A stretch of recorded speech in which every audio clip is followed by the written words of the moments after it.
Alors, dans une publication, Imra a dédié son single d'or à DJ Arafat.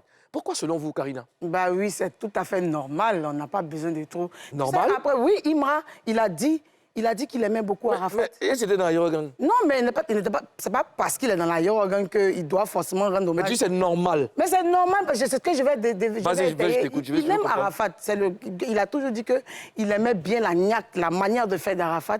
Il aime bien. Et il a beaucoup de sons quand même inspirés des sons d'Arafat. Il a des titres...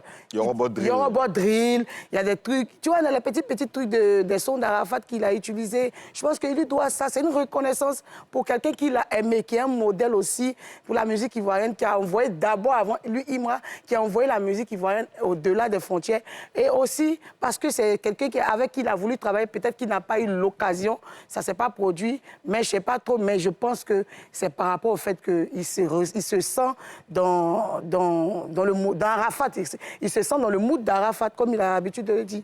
Donc, c'est un hommage. Moi, je pense que c'est dû au fait que Arafat a toujours voulu avoir un disque d'or, voilà, un disque d'or, et que ce n'est pas arrivé jusqu'à ce qu'il quitte ce monde.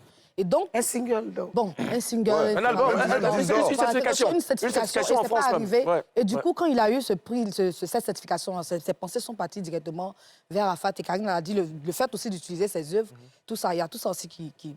D'accord. Oui. Même quand tu regardes comment la fanbase de Imra réagit, il y a beaucoup de gens qui attribuent...